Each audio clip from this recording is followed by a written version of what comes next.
Hi, everyone. Welcome. Thanks for joining. Just give folks a minute to trickle in, and then we will get started right at 12.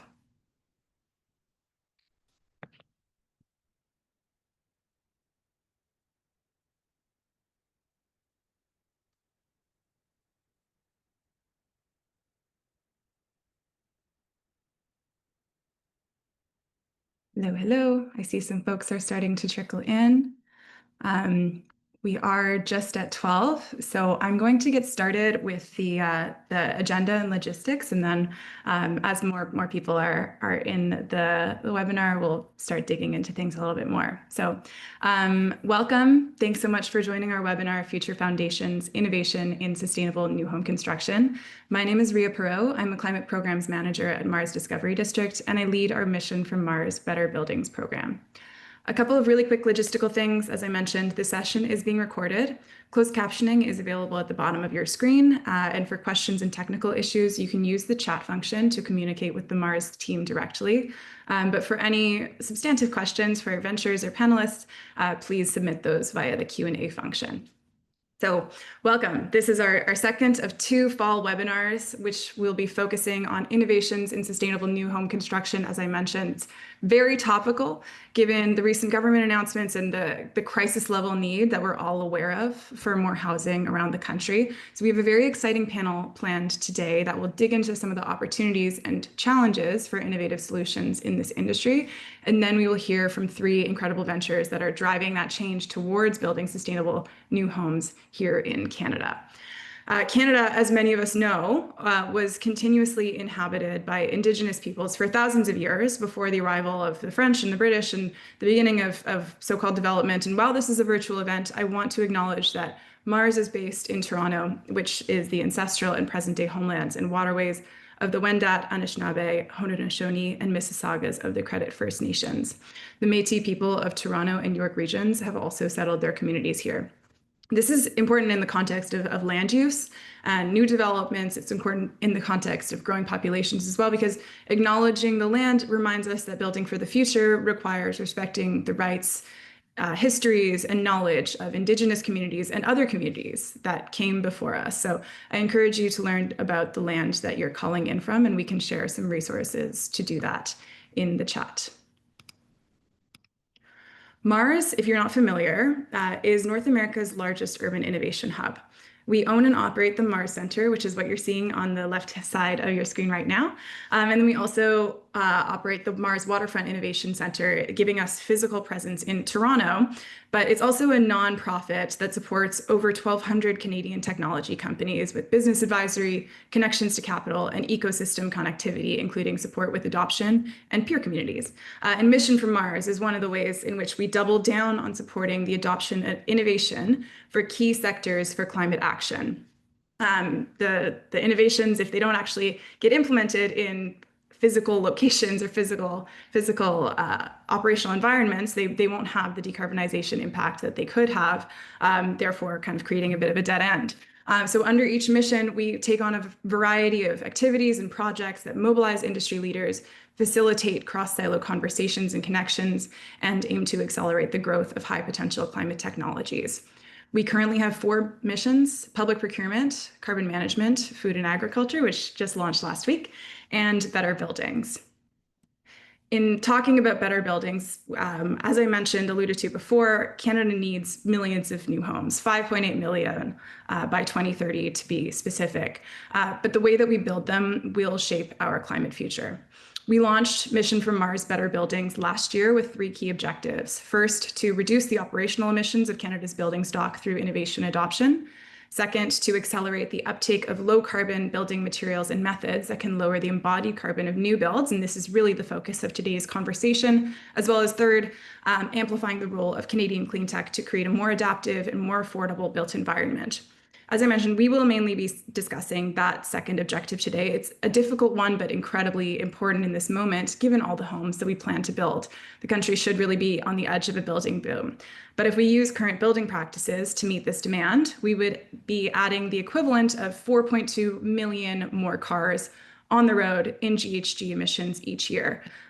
So that's a lot. And moreover, the current system isn't really addressing the housing shortage. According to CMHC's fall 2025 housing supply report, housing starts in Toronto in the first half of the year were down to 17 per 10,000 residents. And this is in contrast to rising housing starts, of course, in cities like Calgary and Montreal, but really not the trend that we want to see in our largest city or in cities where the housing crisis is otherwise most pronounced, like Vancouver. You can also see on the left-hand side of the screen a decline there. So in other words, we're falling behind on both supply and affordability and sustainability, creating this kind of double challenge. On the right, you can see some of the key barriers that we've investigated through our mission to clean tech adoption. But many of them are applicable for the built environment buildings industry as a whole. So things like high cost of capital and financing, policy uncertainty, political shifts, red tape and regulatory complexities, or even inconsistencies, and workforce and labor problems as well. So we have a lot of technologies to build better or faster or more sustainably, but the system in which we build wasn't designed for the speed or sustainability that we need. So these barriers have slowed change for decades, but I do think that we're seeing some momentum shift, and it's exciting to see the initiatives like Build Canada Homes getting off the ground, looking directly at how innovative approaches and technologies can help. We know that a fully decarbonized and innovation-driven buildings industry is a ways away, but I'm very excited to bring together some speakers and innovators that have been looking to solutions to some of these challenges long before programs like what we just mentioned, Build Canada Homes and others. So the question now is, how can we remove these barriers fast enough to meet the scale of the crisis? And what will the future of this industry really look like?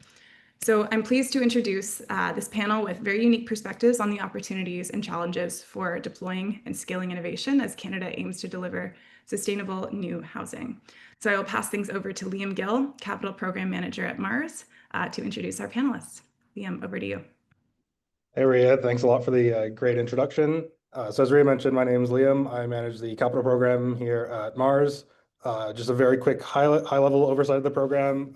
We essentially support the highest potential ventures across Canada at the seed and Series A stage in securing fundraising. We use a very unique one-to-one approach, different from the cohorted models that you're probably more familiar with from like a YC or Techstars, and try to help them secure the best possible terms, get the best investors on board, and specifically investors who are aligned with their long-term strategies when it comes to sustainability, impact, and other the more social objectives. So I'm very happy to jump on the panel here with Jeff and Stephanie.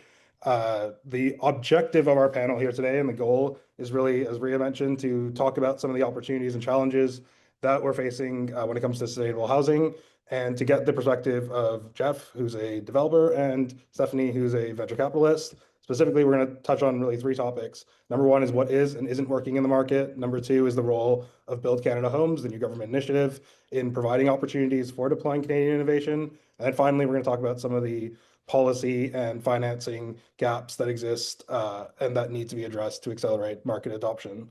So before we jump in, I just want to give both Jeff and Stephanie a chance to introduce themselves. Jeff is from Northcrest Development.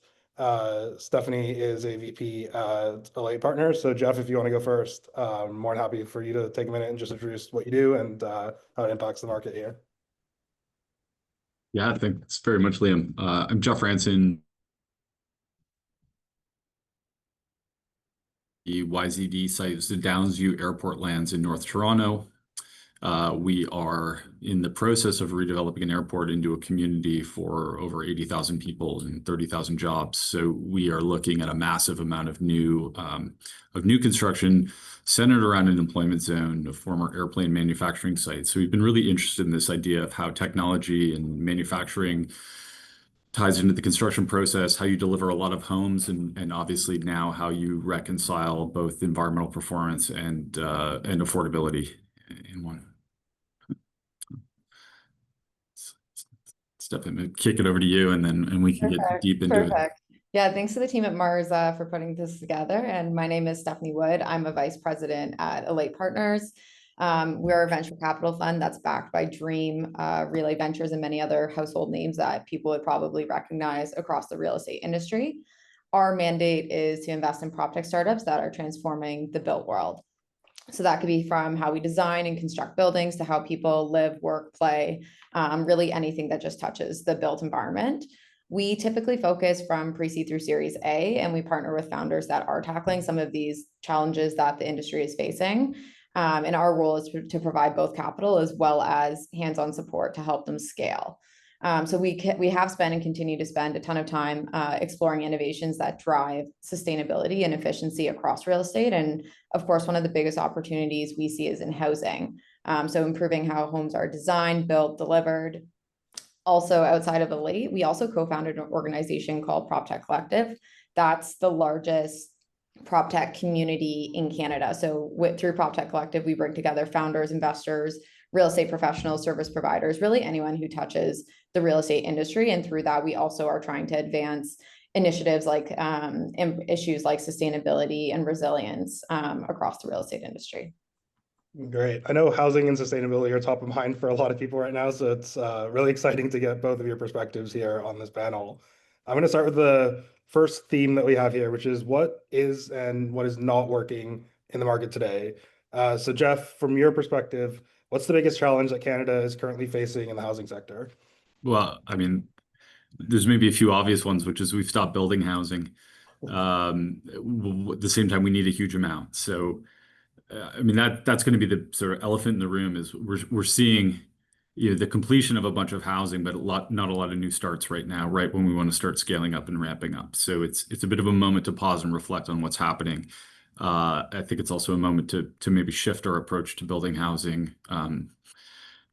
What I will say, what's working well. I mean, obviously, I think the attention to streamline the development processes, to really think about how we build houses, where do we build these houses at scale? Is it starting to get the level of urgency across all levels of government and the private sector that it's needed? I think we're getting there. It's obviously a really complicated problem. I think that from a more specific lens around how policy and the development industry are coming together, we've seen some positive changes, and we continue to see more exploration of positive changes of things that I think will have material environmental impacts about housing, as well as affordability impacts. Things like maybe revisiting some of our urban design guidelines and how we design buildings to allow for, just more simple structures, standardized building typologies, things that we've been really reluctant to sort of let go of the pen from a policymaker perspective about what goes where. And liberalize that up so that we can build simpler buildings, we can build buildings faster, we can replicate buildings, things that build economies of scale, things that accelerate timelines. There's a lot more work that needs to get done in that, but I do think that we were too tight, and maybe in a very high growth market, there was the sense that we could ask for a lot of things. And the costs weren't as important. And now we're really revisiting how restrictive do we want to be about growth, about where growth goes, and liberalizing that a bit. And that's obviously necessary. Yeah, I think that's a great point. Obviously, I think Carney, when he was running, said we need like a wartime effort in terms of building. And a few months later, we see we're almost at a 30-year low in Ontario, at least in terms of housing starts. But yeah, the solutions you brought up are interesting. Obviously, automation and AI is one that's talked about a lot, both for liberalizing zoning and making it more replicable, as well as for actually getting policy approved quicker and getting permits approved quicker. And I guess that naturally brings us into the question for Stephanie. As a VC, what technologies are you seeing in the sector that are getting you very excited at the moment about solving some of the issues that Jeff talked about? Yeah, maybe I think Jeff spoke about some interesting things in terms of actual development processes. And that's one area that we've definitely spent a lot of time looking at innovation in. And we've been building a thesis in offsite construction at Elate. So in countries in Europe, like Sweden, modular fabricated building is already pretty common, but in Canada, it's still really early, and it's such a small part of the construction environment. Like more traditional construction is taking place. And the advances we've seen in automation, robotics, and AI make it really possible to build faster, cheaper, more consistency, higher quality. And that also addresses some of the labor shortages that the country is facing. So I think a barrier to this is obviously it takes like a really bold step, and like it's a step change in how we construct homes, but the potential for this to fundamentally reshape the housing market, we think is huge. An example actually of an investment that we made in this space is called a company called Promise Robotics, and they're developing offsite net zero construction for home building. And their platform starts with the blueprints, allows for custom home building, and the AI essentially reads the designs, gives the labor information, material takeoffs, and then streamlines this every step of the building. And then it's powered, the actual construction is powered by robotics and automation offsite. So they can deliver twice as many homes in the same amount of time. And this is a really useful technology, and it's a combination of a bunch of different technology as well as process innovation. And I think things like this in companies like Intelligent City and some of the other ones you're hearing from today, like this is what gives us confidence in the future, that the future of housing can become more automated and efficient. There's a bunch of other trends I can talk to as well, but I'll save some airtime for Jeff. Yeah, No, we'll ask you a bit later about some of those other trends that you're seeing. Just sort of like shifting course a little to keep the conversation moving to Build Canada Homes. For anyone who's not aware, Build Canada Homes is a federal agency that's dedicated about $13 billion. I think the promise in the first year is to build 4,500 homes to essentially increase affordability across Canada. They're leveraging public lands, modern construction methods, and promising faster approvals to double the pace of home building and lowering cost of homes in Canada. Jeff, how do you feel that we can sort of balance the need for speed, affordability, and sustainability, three things I think we all need in the housing market? Yeah, right. So this is kind of this moment of inflection that could be, is it going to be driven by this policy? Maybe, hopefully, about rethinking a number of things. And I don't think it's different from what Stephanie was alluding to. I think that the statement behind Build Canada Homes is potentially promising, but also a little bit vague when they talk about leveraging innovations. We don't know what those mean, which innovations, how. We don't know what the faster approvals processes look like. So it's very much that the devil's in the details on this. So maybe where I'll go back to this is if there is an aspiration to leverage the deployment of new technologies, particularly prefabrication, automated construction, robotics, modular construction. There are obviously things that we need beyond the technology. And I've heard people say it's not a technology problem, it's a culture problem. I don't think you can separate the technology from an examination of the processes of how development happens, how it's financed, how things are contracted out, how procurement works. And so the technology is important, and downloading the information about what those technologies are and how they work is really important. But you also have to look at the whole value chain of development to say, how are we going to shift this?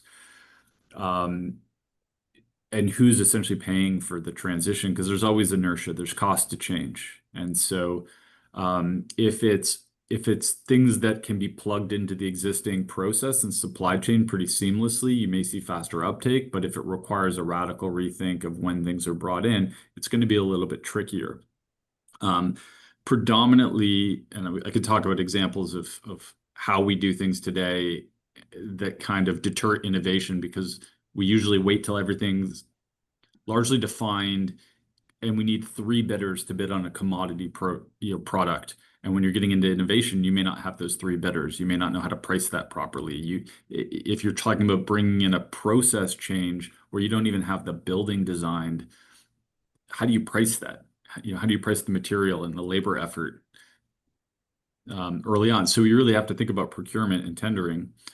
But also from a cost perspective and all the de-risking of new technology, it's the typical no one wants to be first, that risk side. So where I think Build Canada Homes could play probably the biggest roles too, one is de-risking innovation. If we want to push new technology, government has the scale to help reduce risk of uptake, and then also to create demand and sustainable demand for some of these technologies, so that not only are we investing in startup of new technologies and manufacturing, but we know that there's a long-term sales pipeline for these technologies to become sustainable.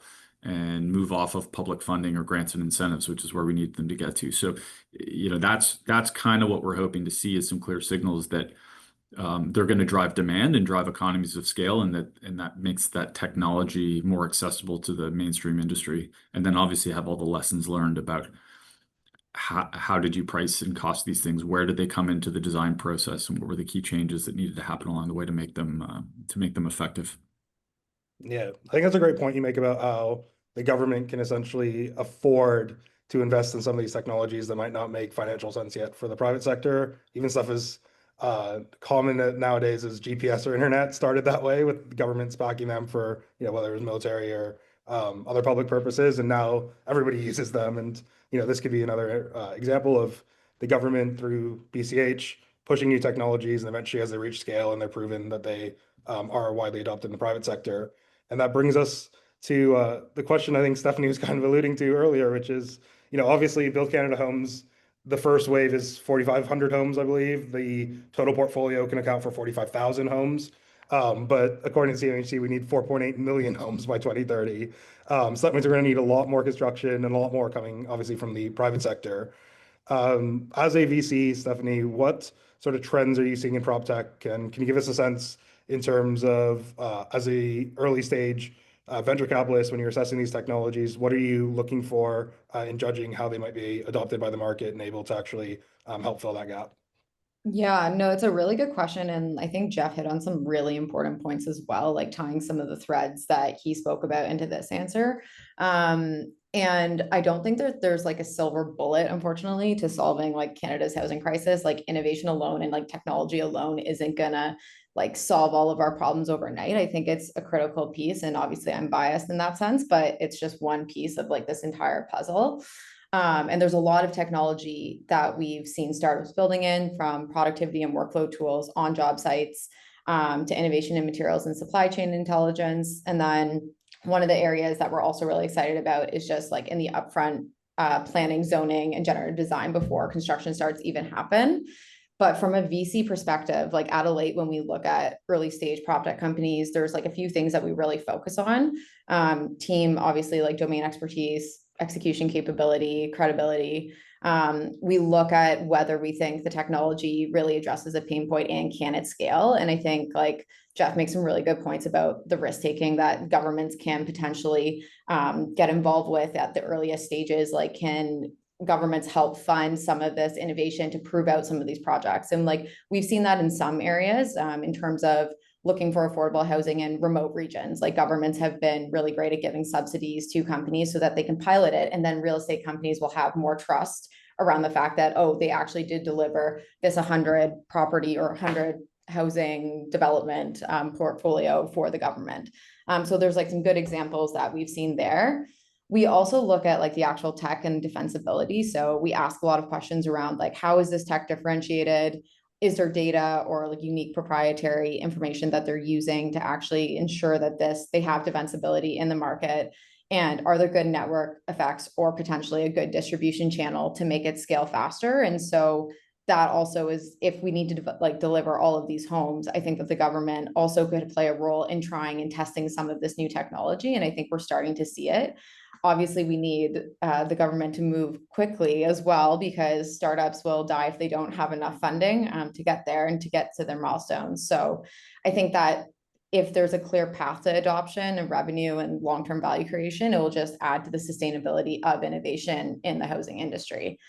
So I think that this initiative, Build Canada Homes, is fantastic. And I do hope that while they're referencing innovation and technology and some of the modular and prefab opportunities, that they really do actually lean into it and test and trial some of that technology, because it's great for our companies, it's great for the innovation ecosystem, and ultimately it's great for the Canadian people to have more housing access. Yeah, I think one of the underlying themes of the last 20 minutes has been the financial incentives and needing to align, ensure that financing is there for everyone. So to address like that specifically in the financial aspect and the gap that exists in the market, I know from personal experience, I work on like small scale developments of apartment buildings. It's gotten hard, right? Like the rents are going down in the city, condo prices are dropping, CMHC is tightening up. It's difficult for a lot of developers to get the funding they need to move forward with a lot of these projects. Jeff, you're obviously working on a huge project up in Downsview. So can you share a little bit from your perspective what that investment gap's looking for, and particularly when it comes to clean tech adoption for someone in your position, how is that impacting your ability to adopt sustainable technologies? Yeah, again, it can be a really complicated answer depending on the projects that you're looking at. And it depends on the kind of developer. So I'll say when you're talking about new technology adoption and financing, it's almost more of an investment question. And so typically we're not a vertically integrated industry. We kind of separate the developers from the suppliers, and we get the suppliers to compete for the lowest cost, which essentially means there's not a huge amount of value for the developer to invest in the growth or development of those technology companies. We want them to be very established. We want them to offer us value. If you are a vertically integrated builder where you have a stake in those vendors, you're sole sourcing, you're maybe saving some costs on the procurement side of running competitive processes, but you're pushing people towards certain technologies and certain solutions. So I'd sort of be curious to see Stephanie's take on dealing with different types of developers and their interests in the technologies and how you sort of overcome some of that gap. But just from sort of a broad investment perspective, we're owned by a pension fund. We have patient capital. We have a site that we're going to be invested in for at least 30 years. So we have slightly different financial constraints, but we're still learning how to look at the holistic value of things like sustainability and how they impact the whole value of our site over 30 years. It's not as simple as capital spend and then return on investment or energy savings. We're trying to capture the holistic value of these investments and what it's going to do in terms of resilience, what it's going to do to asset price over time, what it's going to do to sales and marketing and placemaking and quality of the community that we're building. And it's hard. We don't really have great models for that. On the more concrete stuff where there is a direct financial return on investment, to be honest, our biggest challenge especially around things like energy efficiency, is that we're the ones who usually pay for the construction costs up front, but we're not necessarily the ones who benefit from the savings in the long run. Usually it's through something like utility savings or operational maintenance savings that gets passed on to the end users. And unless you've got cost recovery models that let you address that, you're a little bit tied. The evidence has been in sectors like multi-res, you haven't been able to recapture those additional investments on the showroom floor through sales or through higher rent rates. Maybe you're capturing them through like less turnover. But it's really, if you want to capture the full return, you've got to get into things like on-bill financing or sort of longer term. The geothermal industry's done a really excellent job of growing by taking the cost of the geothermal field off of the construction budget, owning that asset, and then charging it back through a utility structure to the end users. I think that's why we've seen a lot of the growth in that technology, is because they have a good financial model that returns the investment. So, you want to sell, ideally, you're selling for the same dollar per square foot as any other builder, but you're driving long-term value for energy efficiency through other means. And that's, I think, fundamentally, what we need to get to is these kind of more shifting CapEx to OpEx, which without increasing OpEx because you're delivering efficiency. Yeah, it makes sense. Making sure that the developers' financial incentives are aligned with the long-term cost of operating the building. Stephanie, a very similar question, I guess. Obviously, the financial squeeze isn't just in the housing sector; it's across all sectors. So, from a VC perspective, how can we sustain investment and innovation given the tighter financial environment? Yeah, and I mean, there's a few angles to this as well. And like one thing, like I know Jeff asked the question about like how do we get developers to like take the risk, and I think it's unfortunate, but something we see in periods like this when the market is so challenging is that businesses don't want to take additional risk by trying a new technology and it failing. But periods of downtime like this can also be a really good opportunity to focus on efficiency and a better way of doing things. So we try and remind like our real estate partners about that consistently, is that yes, you don't have to bite off a huge project or devote an entire project to testing out this technology, but like try one home and like just start with baby steps. Like you can't shoot for like the moon, and because you're probably not going to get there, like just try little changes in your business and try and learn really quickly so that you're not losing so much time as well as money and resources that you're putting into it. But like we try and say like this is a really great time to focus on it. On the venture capital side, I mean, it's a very challenging market in venture in Canada right now. And we are patient capital as well. I would say like we like have 10-year fund life cycles typically. And so we want our companies to eventually, like we want them to scale and then eventually exit, because that's what returns liquidity back to us and back to our LPs, and then they can reinvest in us. So for us, it's important that our companies are able to scale, which means that developers as well as governments, other potential customers that may not necessarily be in the private sector take the risk to try it, because that will ultimately lead to the cycle, like continuously like working in capital, getting back into the system. I think generally like when financing is tighter, like venture can only keep flowing if there are those exits. So I think it's kind of a myriad of like everyone working together to try new things, to try and help these companies scale. And then ultimately for us to push our companies to be able to become big enough to exit, and then we can return capital back to LPs. So I think overall, again, it's like, it's a very tough market, but just taking the risk to try a technology on a small part of your portfolio as a developer, I think is like very, very beneficial. Because who knows, maybe it will work. Yeah, and hopefully those developers take the risk, and then if it pays off, they've got long-term cost savings. So it's a small upfront cost to potentially save long-term. And for sure, I think that the Build Canada stuff as well, like that's like going to be a really great initiative for like testing and trialing. Like I'm really curious to see when they release more, because I agree, like the initial statement was a bit vague. So I want to see the plan in action, because I think that there's a ton of opportunity for startups to like lean in, use hopefully some of that funding and partnership between public, private, and the startup ecosystem to build more. So. Yeah, for sure. I see that we're just over 12:30. So before I let you guys go, I wanted to quickly get 3 words from each of you to describe what you hope the future of housing will look like. Jeff, if you want to go first. 3 words. Fast. Livable. I mean, I think there's a bit of a product shift that we need for maybe the investor driven. Yeah, so fast, livable, and low carbon. Okay, now my turn, I guess. I would definitely say efficient, collaborative, because I want like all of these groups to work together. And then maybe connected as well, because I think that like tech has a role to play in all of it. So. Great. Thanks so much, both of you guys, for jumping on. I'll hand it back to Ria for the venture pitches.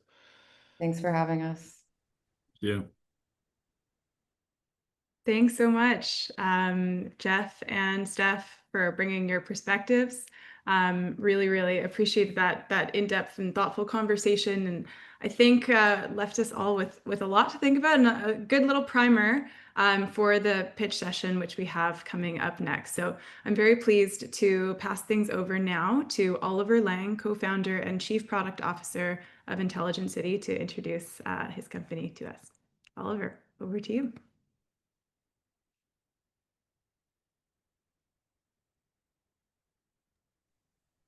Okay, I hope you can hear me and see my slides. We can hear you. Thanks. Great. Good morning, good afternoon, wherever you are in this wonderful country. Again, Oliver Lang, co-founder, chief product officer of Intelligent City, and part of the MaRS cohort here as well. Our vision when we started the company a long time ago was to empower people to live better, and trying to achieve this by remaining sort of urban, by reimagining urban housing through industrialized, low carbon and technology driven approach, with the ultimate goal to make urban housing construction faster, less expensive, more efficient, and more sustainable. We're doing this really through a certified platform for mid to high rise housing, enabling smarter urban development. And that's really important to get consistency into the market and overcome a lot of the barriers. And we're doing it really for the obvious reasons that we have a big housing crisis in Canada and require low carbon industrialized ways to generate scalable solutions that are cost effective and sustainable. And we're doing it by combining, as you'll see in the presentation, a mixture of AI, robotics, and productization of building systems into one consistent technology platform. And we're doing it now. We've spent years to develop these technologies, and we're in the market building buildings now.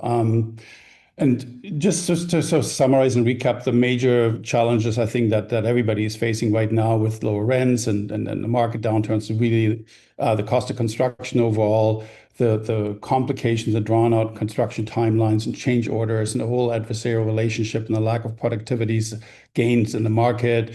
The goals to be more environmental, but make that cost effective. And then really also the financing costs of the last few years haven't helped. So our response has been to have a technology platform that combines three major parts. One is we're manufacturing building systems using mass timber. As I said, we're focusing really on high-rise applications. So these are done all for that application. We're using advanced robotics that we had to develop in-house, adopting really what comes typically from the automotive industry to the needs of our industry. And then we build a technology, a software platform to run this all, to go from design to engineering integration all the way to shop drawing approvals to the robot code on the manufacturing. We make two major components. One is a hollow core cassette panel, basically a structural system with integrated services. So we can get to the paradigm of modularization. So we install ventilation and electrical in that. It's CSA certified. It has a 2-hour fire rating. You can leave the underside exposed, which is also beautiful, helps with livability and the sort of biophilic aspect of it, but also replaces ultimately a concrete slab with a much lower embodied carbon footprint. And then we've been making these facade panels that is essentially like a curtain wall, timber curtain wall, fully prefabricated in the shop. You just hang them on the building and you get to an instant airtight and watertight building system. It gives you something like what we call passive house performance, essentially a very, very good energy performance of the building. Now, these platforms, these part of the technologies, the building systems, the software, the manufacturing technology, some accessories, create that sort of product platform from which we can create a product family for multiple aspects of the market. That is really focused, as I said, 7 to 12 stories, which is urban densification along the arteries, or 13 to 18 stories along rapid transit. Node points, certain high points in the market. We are allowed to go 18 stories right now with our technology where we're certified for. So it's really not something new. Now we have the building code on our side, but we're the first one that have a certified building system to enter into that market and deliver buildings there. So that allows us to create really a great variety of building from the same kit of parts that makes our platform inherently scalable to a number of applications, which is important in our sector, that it's not a one fits all, but that we have that scalability in there. Right. And that's really the sort of a product approach, a product platform approach that we have the consistency of the components, but just enough adaptability to build very, very fast. We can erect an entire floor in a day. We can enclose an entire floor in a day. We have proven this now out in the field. And we're doing it all based on really very efficient and very precise manufacturing technologies. We're using robotics, not just faster. It allows you to have a quality control, but where the components you deliver to the site are millimeter accurate and they just fit. So you can also assemble it much, much faster to a higher quality standards, get a better performance of the building overall. And then this idea of adaptable automation, that in the software, in the parametric platform we have, and in the robotics, we can introduce just enough variation in dimension, in cladding types, and window locations, all these things to meet the variety of needs that our customers have. So we've built with the latest technology off that robotic line that's commissioned. We just completed a 9-story building here in Vancouver for Indigenous Housing Society. And then we use the full kit of parts right now. If you're based in Toronto, you can drive by 230 Royal York and Etobicoke. It's a 9-story building as well for windmill developments, together with leader lane developments. That's going up reasonably quickly right now, and uses the full kit of parts with some partially integrated services. We'll do more of that in the future. And that was really developed against the as of right policy of the city of Toronto right now, where you don't have to rezone. You can actually just roll out these kind of buildings like entire products and replicate them in the marketplace. You can see the tightness of everything. We will leave the timber largely exposed in this building. Everything we do integrates also where the mechanical system run, the electrical in the floors where they go. So you really don't have a lot of people on site having to think about what to do. It's all solved in the digital platform, then machined, and then it comes on site and it really just clicks together. And that is really a new paradigm. That has also led us to now having won with the BC government the commission for an 18-story tower that's going through approvals right now pretty rapidly in Kelowna, 221 homes. And so you can now replicate that model. That's the whole goal of this one, that you can replicate that 18-story tower or 12 to 18-story, wherever the urban location is, with enough variation again across the province, ultimately across the country, to achieve cost savings, time savings, low operating costs, have also a better rent, better pro forma, better rent income relationship, and also achieve for our commercial customers. It's not all just government funded, lower cap rates in the future because of better performance and lower carbon ESG compliance and so forth. We can make it faster. We can prove it now. We can not only build faster, we can also go faster through approvals because of the certification we have in the platform. And then we have the whole carbon story, that we can reduce the operational and the embodied carbon quite dramatically over a concrete building. And because our kit of parts works really for urban densification, we can also affect the behavioral carbon, get people out of cars, onto bicycles, into walking. And that can lead to buildings that can be, if you built them from slab or grade up, to life cycle carbon neutrality. All of this has been the work of the last 15, 18 years, going through development and testing, a lot of heartache and trying and retrialing, but ultimately we've gone through that ramp up right now, and we're now ready to scale. What we need to scale is capital, more capital, obviously, but we're ready technologically in terms of product, ready to scale. Like, important also, we're doing this in this context, this is my last slide, to help build an ecosystem that we need. We can't innovate by ourselves.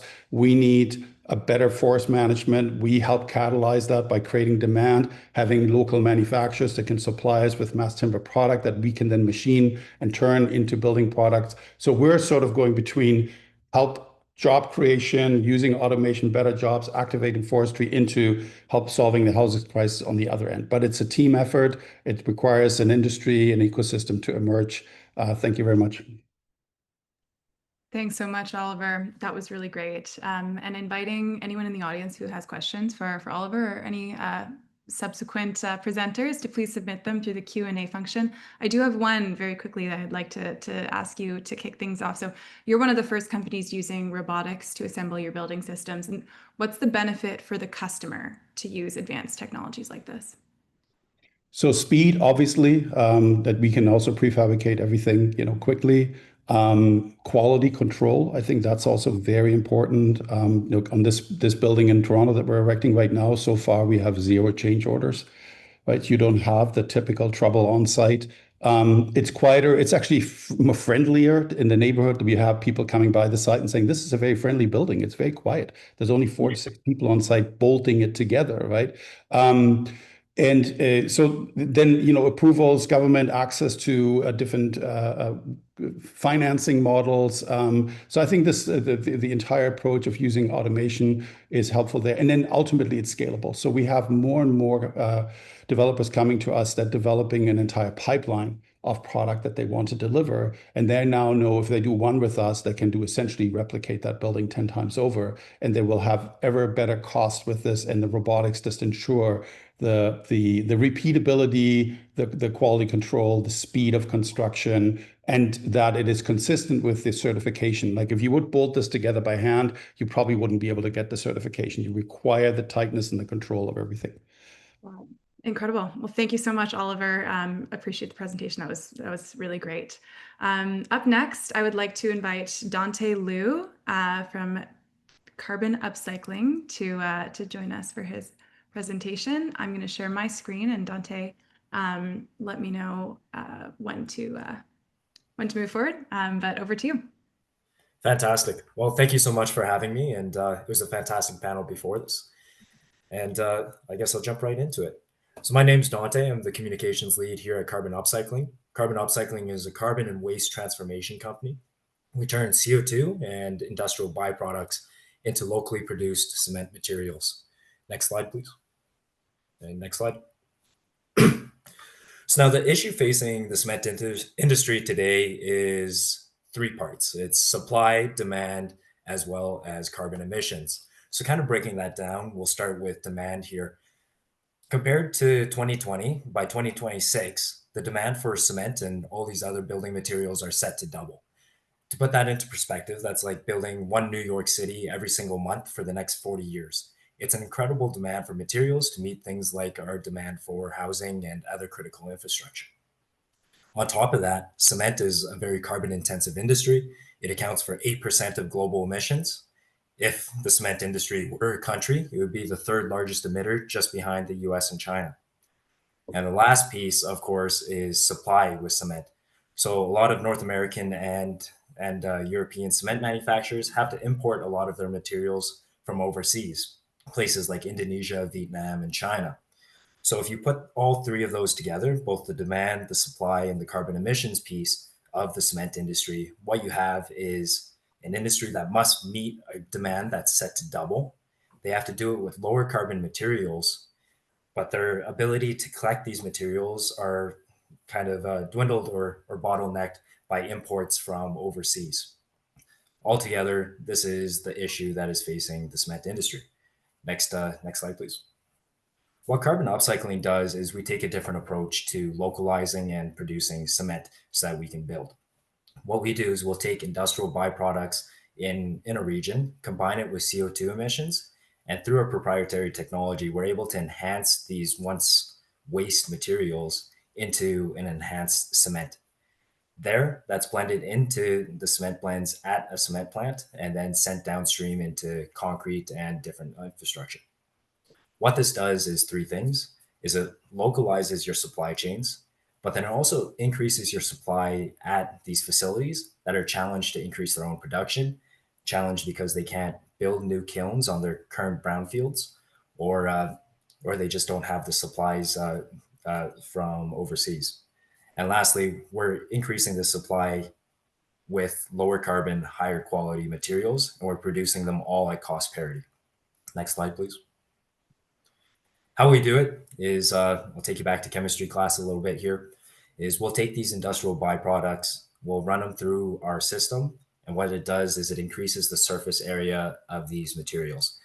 Almost think about them like a sponge. Then we expose them to a CO2 stream at industrial facilities. The CO2 is absorbed into the byproduct, and then it creates this cementitious material that can then be blended into a cement. What that does is it'll improve the reactivity and therefore the strength of the cement material, as well as reducing its carbon footprint. Next slide, please. So now our materials are deployed today out of our commercial demonstration facility here in Calgary. We have a 23,000 ton per annum facility. We've been able to produce material for residential pours, for city sidewalks, for active highways all across North America to do two things. It's proving that our material is just as good at cement and produced at cost parity. But then because of the material that we're able to use and the high performance of it, we're able to reduce carbon emissions through abatement of raw cement, but then also total cementitious content, meaning you're using less cement in total. And because you're using less material, you can actually build more. So one of my favorite projects are some of the residential pours that we did back in 2024. So just last year, we worked with our local partner Burnco here, and we did just under 10,000 cubic meters of concrete using local material. Next slide, please. So what this commercial demonstration facility in Calgary has unlocked, as well as a lot of these pilot pours, is really our first commercial project. We're building a 30,000 ton per annum facility out in Mississauga at one of Canada's largest cement plants. That facility there will be transforming steel slag, so byproduct from steel, as well as local CO2 emissions from the cement plant, into a cement material for the Greater Ontario region. It's a first of a kind project, very exciting for our team, and it's that first commercial project. But really, what that unlocks is a greater pipeline that we've built out in both North America and Europe. Well, this one's 30,000 tons to really meet the demand of the cement industry and make sure that we can provide them with that reliable, local, low carbon supply. Our next facilities are around 120,000 tons per annum. What's nice about this is as we scale up and create larger facilities, it's much easier to build the technology just because it's more off the shelf. Anyways, next slide. Here's a snapshot of carbon upcycling. Really what we've done over these past couple years here is develop a system that is scalable and ready to go. So this first of a kind project is unlocking a much greater pipeline. Like I said, that's all the way through 2030. We're looking at developing around 5 million tons of capacity. To do this, we've raised around $70 million in equity and grants. Just this past summer, we closed another round with Builders Vision, which is backed by the Walmart family. A lot of our previous investors and strategics also came into that round.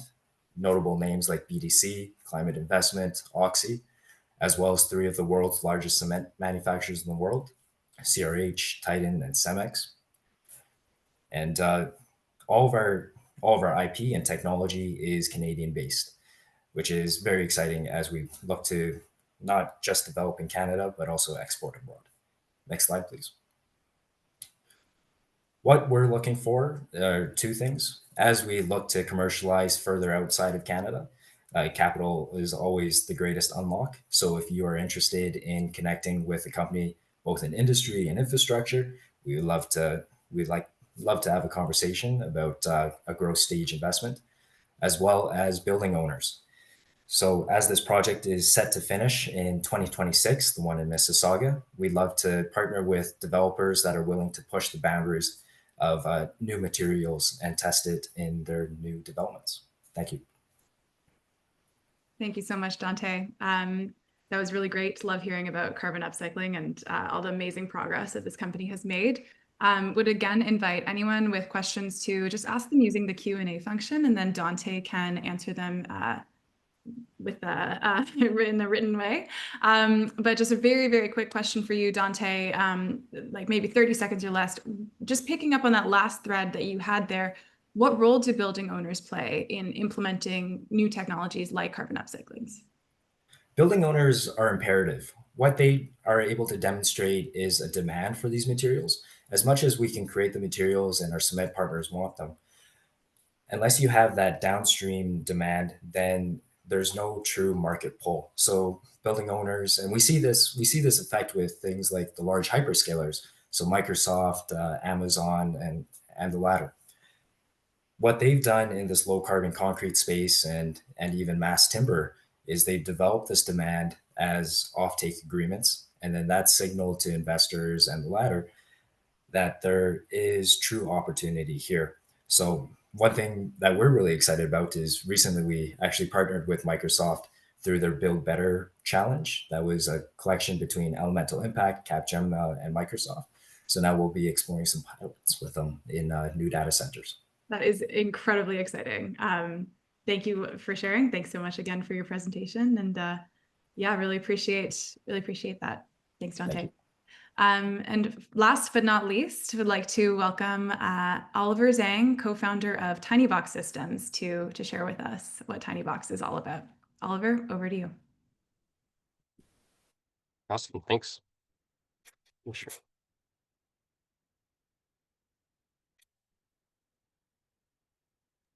Where's my screen? Looks good. Awesome. Well, hi everyone. I'm CEO, co-founder of TinyBox Systems, and we're using aerospace technology to build homes anywhere in the world in just 48 hours without any infrastructure. So when I was 9, we just immigrated to Canada, and one day after school, came back home, it smells like burning. I was wondering, did I leave the stove on? But no, it smells like that every day, actually, because we lived in a home that was previously fire damaged, and that's what we could afford at the time. And so ever since then, I've been passionate about solving housing. Like, how can we make housing cheaper and faster so that other people don't have to live like this? Unfortunately, it has gone, as you guys know, the other way around. Housing has not become cheaper or faster. And this is particularly true in remote communities. For example, in the Canadian Arctic, it costs about $1 million to build a home. And so even small, because everything has to be flown up essentially, and it's really remote. So even small communities that are 10, 30, 40,000 people, like they have billions of dollars of housing needs. And really, that's because housing has not changed for the past 50 years. We've been building kind of the same way with stick and hammers and manual labor. And this is just one layer of a wall, which has 10 plus layers. And so what we have created essentially is a wall assembly that takes the tens of thousands of components in a wall and combine that into one single module that's vacuum insulated in the middle, so extremely insulated, perfect for somewhere in the Arctic, or Canada in general. It has the protection of the vacuum. It's fireproof. It's waterproof. It's has connectors, so you don't need any glue, and more importantly, it doesn't need any heavy equipment. As you see in the background, like a single person can lift these components and assemble all of them. So it doesn't require too much training for anyone to build this. Another example of our invention is essentially a bioreactor sewage system, which a little bit like an astronaut toilet. It doesn't require a traditional septic tank. And so essentially it's a septic tank in a box. So dirty water goes in, clean water comes out. It's just plug and play. You don't need to spend 3 months digging for a septic tank and running soil tests and whatnot. So the whole house essentially becomes a plug and play kit of parts that doesn't require heavy equipment. We can build a house within a few days, and we can build entire neighborhoods in months. And customer love us because, for example, again, in the Arctic, they only have 3 months to build, and we can build a lot faster. In fact, just behind me, maybe turn off my background. At the start of this meeting, there was no, so you guys will see a mechanical room in the back. So I'm in a car right now. We're on a job site, but over there you see that little white box. So that was not there at the beginning of the meeting. And the people that are built this were local contractors who have never touched this before. So we told them what to do, and within an hour they built like a small mechanical room for the bigger house beside it. It's very easy to ship as well, especially for somewhere like remote where shipping is complicated. We ship like a giant IKEA furniture, so everything's flat packed. We can build at about a third of the cost of compared to here, and then we can, given it's vacuum insulated, it's very warm inside in winter, very cool inside in summer, and we can withstand the worst of weathers. And this is just one example. We're not just building the Arctic. We are deploying all across North America, from all the way from the Arctic all the way to California, with a lot of them near Toronto as well, in places where traditionally it's very difficult. In backyard, that's hard to access. On the edge of water or cliffs, that's hard to build. So that's where we're deploying our first units. But we have also, so this year we're deploying small units that are, single studios essentially, but we have already developed the technology to combine all these units together to form larger houses. So the next milestone would be the 150K 2-bedroom that we'll be building using the same technology, but improved and scaled. So, we are mass producing compared to traditional prefab, we do not require any heavy equipment, and we can mass produce all our panel in the factory. And on site, it's a very quick final assembly using very general labor, non-specialized labor, which help us keep the cost down. The other advantage is that, unlike traditional prefab, that require a lot of capex to essentially need to build a factory before building the actual houses inside the factories. We are taking a fabless approach where we have already established a network of 15 plus suppliers of different tiers that can provide us with the different components of each panel that create the panel, that create the bioreactor, and all that gets aggregated, shipped on site, and all we have to do is assemble it very quickly. Here's our team. So Charlie is an architectural engineer who has built a few homes before. Puya has built hardware that went into space, and I've managed a manufacturing company before. And so together we can build pretty houses with a lot of technology at an affordable and being scalable with it.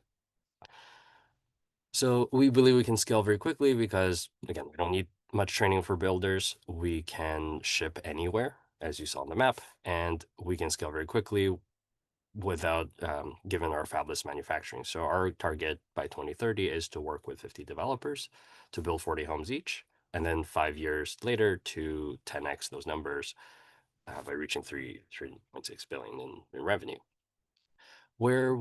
So far we have validated our technology. We've actually lived inside our prototypes, and we are building the 7th tiny house.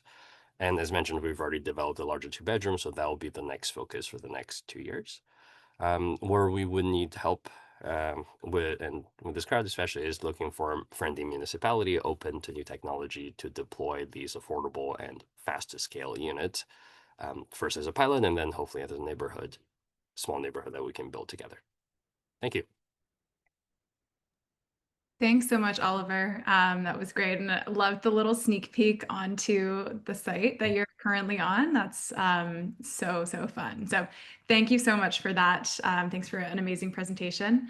And thank you all for joining our second fall webinar. Just to wrap things up here, I'll just share that recordings from today and our last webinar a couple weeks ago will be posted on our website, missionfrommars.ca.